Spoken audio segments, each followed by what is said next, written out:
আপনার সন্তান আপনার অবাধ্য হয়ে যাচ্ছে, আপনার ছেলে হোক বা মেয়ে সময়ের সাথে বাজে বন্ধু বান্ধবী, নেশা জাতীয় বিষয়বস্তু আপনাদের সাথে তর্ক করছে, আর ওরা পড়াশোনায় মনোযোগী হচ্ছে না, কর্মে থাকছে না, সব দিকে একটি ব্যাড বিহেভিয়ারের মধ্যে দিয়ে চলছে।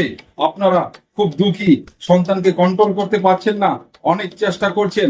আমার দেওয়া বিধানটি ব্যবহার করে আপনাদের সন্তানকে স্বাভাবিক জীবনে ফিরিয়ে আনতে পারবেন। কি করতে হবে? পূর্ণিমার দিন আপনারা সারাদিন ব্যবহৃত জামা কাপড় রাত্রে বেলায় একটি একটি অংশ স্বামী স্ত্রী রেখে দিবেন, বাস। তারপর অমাবস্যার দিন দিনের বেলায় আপনার সন্তানের মাথার চুল একটি ডাইরেক্ট কালেক্ট করার চেষ্টা করবেন, ওকে না বুঝতে দিয়ে। অমাবস্যার দিন রাত্রে বেলায় সেই তিনটি বস্তুকে ত্রিভুজ আকারের একটি কালো কাপড়ের মধ্যে রেখে সেখানে একটি কর্পূরের টুকরো দিয়ে বাইন্ডিং করে ফির আবার সেটাকে লাল কালো কাপড়ে বেঁধে বাইন্ডিং করে রাত্রে বেলায় 12টা থেকে 1টার মধ্যে ওর বালিশের